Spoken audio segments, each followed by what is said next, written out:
Late us begin the Hindu newspaper analysis. आज 10 जनवरी 2026 है और आज के द हिंदू न्यूज़पेपर में 3-4 बहुत इंपॉर्टेंट पॉइंट्स हैं, जिसमें सबसे पहला है जो डी-डॉलराइजेशन फियर।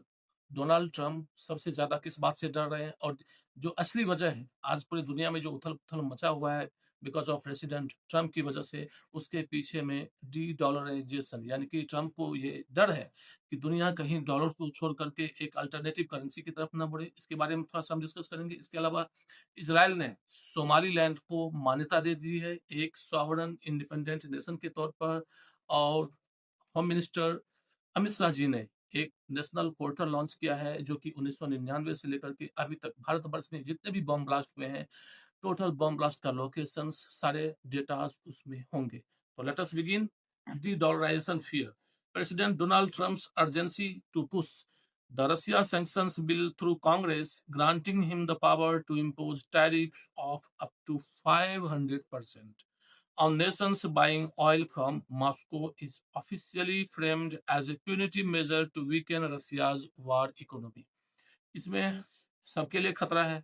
जाहिर सी बात है, वेनेजुएला पे जो काम किया अमेरिका ने, जिस तरह से मादुरो को अरेस्ट किया, उसके पीछे भी दरअसल यही कहा जा रहा है कि मादुरो एक अल्टरनेटिव करेंसी की तरफ जा रहे थे और चाइना की तरफ जिस तरह से वेनेजुएला का झुकाव बढ़ रहा था, चाइना वेनेजुएला से सबसे ज़्यादा तेल खरीद रहा था और ये तेल डॉलर में नहीं बल्कि युआन जो चाइना की करेंसी है उसमें चीन खरीद रहा था। और ये डर सता रहा था ट्रंप को कि अगर वेनेजुएला ये कर सकता है तो बाकी के देश भी ये कर सकते हैं। और डॉलर अमेरिका का सबसे बड़ा हथियार है पूरी दुनिया में, उसका जो ग्लोबल डोमिनेंस है वो डॉलर की वजह से है। इसमें थोड़ा सा और देखते हैं, इसको हम पेट्रो डॉलर भी कह सकते हैं क्योंकि पेट्रोलियम या ऑयल डॉलर में ही पूरी दुनिया खरीद रही है और एक डिफॉल्ट करेंसी है पूरी दुनिया भर में। भारत भी अभी हाल ही में रसिया के साथ एक डील किया है जिसमें कि हमारा 20% जो क्रूड ऑयल है, हम रसिया से जो खरीद रहे हैं उसमें हम रुपीज में खरीद रहे हैं। और रूबल और रुपीस का जो हम एक्सचेंज कर रहे हैं, रसिया हमसे जो है रुपया में खरीद रहा है, हम रूबल में खरीद रहे हैं। तो ये भी डोनाल्ड ट्रंप को कहीं न कहीं पसंद नहीं आ रहा है। ये भी एक वजह है। तो ये एक बहुत बहुत ही महत्वपूर्ण मुद्दा है। इसके अलावा जो ब्रिक्स है, ब्राज़ील, रसिया, इंडिया, चाइना और साउथ अफ्रीका। ब्रिक्स भी एक अल्टरनेटिव करेंसी की बात कर रहा है। इससे भी डोनाल्ड ट्रंप खौफ में हैं। तो ये एक बहुत ही महत्वपूर्ण मुद्दा है। दूसरा है Somaliland is no longer a diplomatic end note. ज़ाहिर-सी बात है कि इज़राइल ने सोमालीलैंड को दिसंबर 2025 में मान्यता दे दी है और ये बीजिंग के लिए बुरी खबर है। जैसे कि अभी तक हमने अमेरिका के बारे में देखा, तो सोमालीलैंड को दरअसल बीजिंग के लिए ये इसलिए बुरी खबर है क्योंकि सोमालीलैंड सोमालिया का पार्ट है और चाइना इसे सोमालिया का पार्ट समझता है। अगर वो ये नहीं करेगा तो क्या होगा? फिर ताइवान पे जो वन चाइना पॉलिसी है, उसके खिलाफत में फिर जो है सोमालिया भी जाएगा और इससे चाइना को परेशानी होगी। इसके अलावा जो एक स्ट्रैटेजिक पॉइंट है, जिबूती में चाइना का बेस है, यहीं से जो है सो रेड सी से होते हुए बहुत सारे इंपॉर्टेंट शिप्स गुजरते हैं, कार्गो और ऑयल से लोडेड होते हैं। यहाँ पर में चीन का अपना एक बेस है और सोमालीलैंड अगर इज़राइल उसको मान्यता देता है, तो ये चीन के लिए अच्छी खबर नहीं है।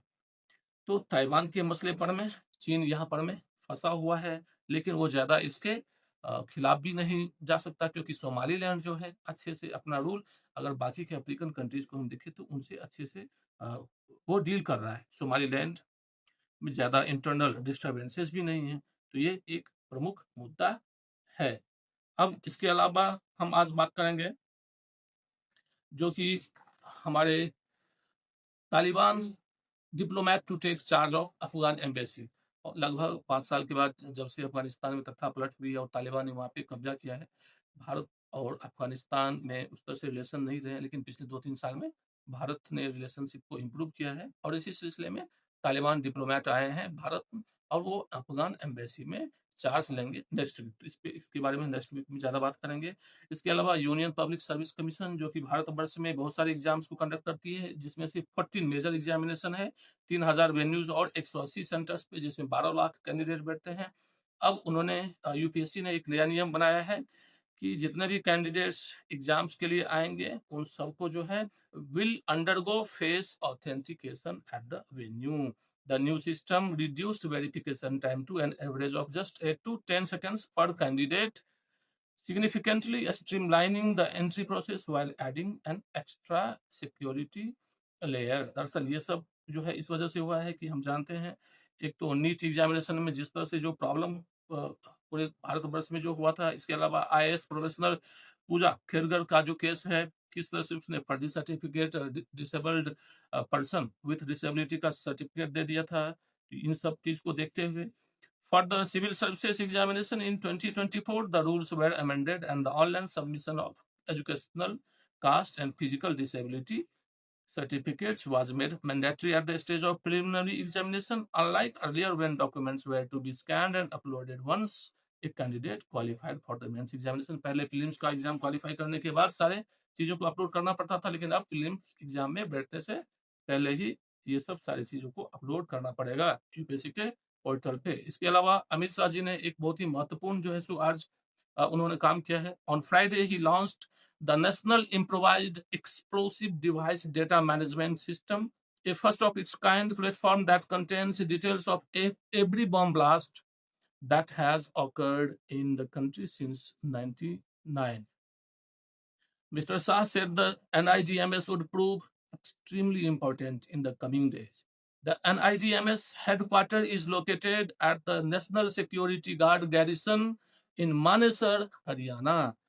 The online database can be accessed by state police, central armed police forces and other investigating agencies. The NSE is the primary force for conducting post blast analysis. जब भी कहीं पे बम ब्लास्ट होता है उसके बाद जो फर्दर इन्वेस्टिगेशन कैरी आउट होती है वो कौन करती है? एनएसजी। तो इसका हेडक्वार्टर कहाँ पे? मानेसर, जो कहाँ पे है? हरियाणा में। ये बहुत इंपॉर्टेंट